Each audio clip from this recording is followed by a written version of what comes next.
let me take this moment to wholeheartedly congratulate each and every one of you today.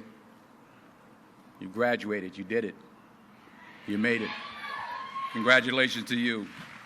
And you did it all by yourselves. Nobody helped you. No, that's not. That's what I thought when I was young. Starting to really make it as an actor.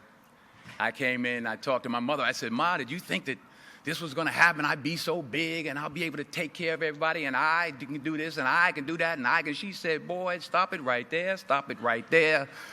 Stop it right there."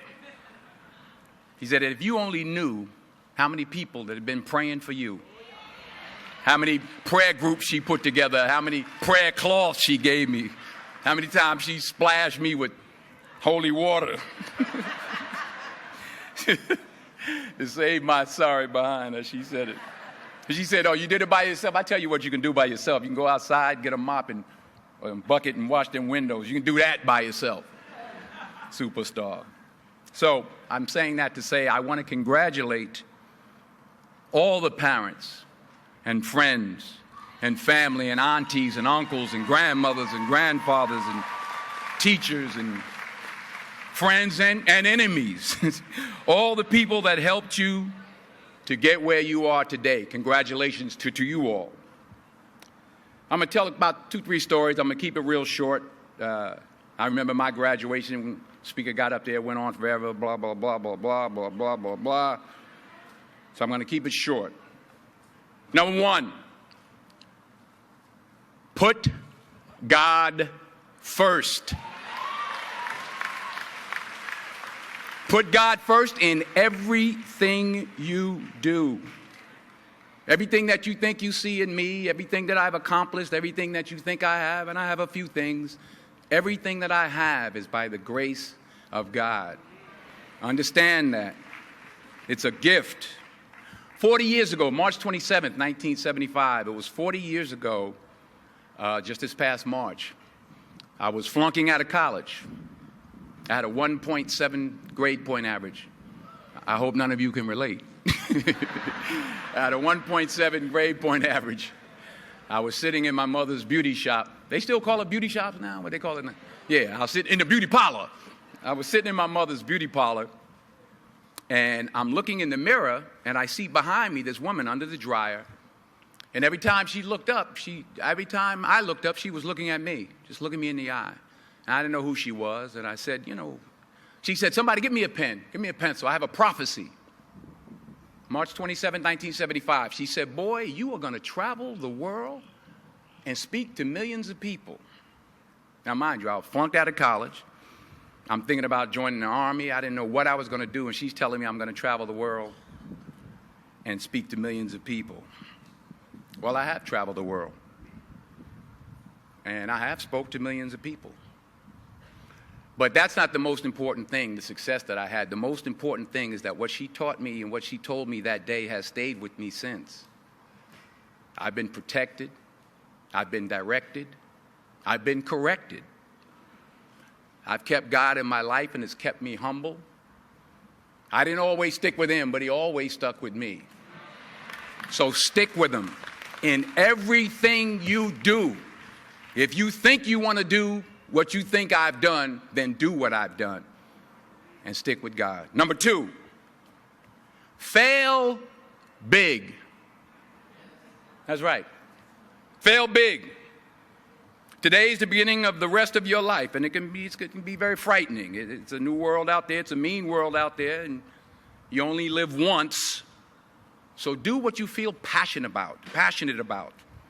Take chances professionally. Don't be afraid to fail. There's an old IQ test, was 9 dots, and you had to draw 5 lines with a pencil within these 9 dots without lifting the pencil. The only way to do it was to go outside the box. So don't be afraid to go outside the box. Don't be afraid to think outside the box. Don't be afraid to fail big, to dream big. But remember, dreams without goals are just dreams, and they ultimately fuel disappointment. So have dreams, but have goals. Life goals, yearly goals, monthly goals, daily goals. I try to give myself a goal every day. Sometimes it's just to not curse somebody out. Simple goals, but have goals. And understand that to achieve these goals, you must apply discipline and consistency. In order to achieve your goals, you must apply discipline, which you have already done, and consistency every day, not just on Tuesday and miss a few days. You have to work at it every day. You have to plan every day. You've heard the saying, we don't plan to fail, we fail to plan. Hard work works. Working really hard is what successful people do. And in this text, tweet, twerk world that you've grown up in, remember, just because you're doing a lot more doesn't mean you're getting a lot more done. Remember that. Just because you're doing a lot more doesn't mean you're getting a lot more done. Don't confuse movement with progress. My mother told me, she said, yeah, because you can run in place all the time and never get anywhere. So continue to strive, continue to have goals, continue to progress. Number 3, you'll never see a U-Haul behind a hearse. I'll say it again. You'll never see a U-Haul behind a hearse. I don't care how much money you make, you can't take it with you. The Egyptians tried it. They got robbed. That's all they got. You can't take it with you. And it's not how much you have. It's what you do with what you have. We all have different talents. Some of you will be doctors, some lawyers, some scientists, some educators, some nurses, some teachers. Yeah, okay. Some preachers. The most selfish thing you can do in this world is help someone else. Why is it selfish? Because the gratification, the goodness that comes to you, the good feeling that I get from helping others, nothing's better than that. Well, one or two things, but nothing's better than that. Not jewelry, not big house I have, not the cars, but it's the joy. That's where the joy is, in helping others. That's where the success is, in helping others. Finally, I pray that you put your slippers way under the bed tonight, so that when you wake up in the morning, you have to get on your knees to reach them. And while you're down there, say thank you for grace. Thank you for mercy. Thank you for understanding. Thank you for wisdom. Thank you for parents. Thank you for love. Thank you for kindness. Thank you for humility. Thank you for peace. Thank you for prosperity. Say thank you in advance for what's already yours. It's how I live my life. That's why I am, one of the reasons why I am today.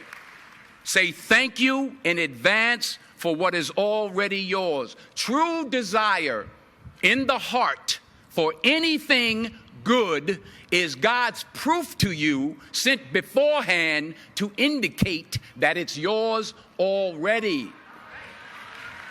I'll say it again. True desire in the heart, that itch that you have, whatever it is you want to do, that thing that you want to do to help others and to grow and to make money, that desire, that itch, that's God's proof to you, sent beforehand already to indicate that it's yours. And anything you want good, you can have. So claim it. Work hard to get it. When you get it, reach back. Pull someone else up. Each one, teach one. Don't just aspire to make a living.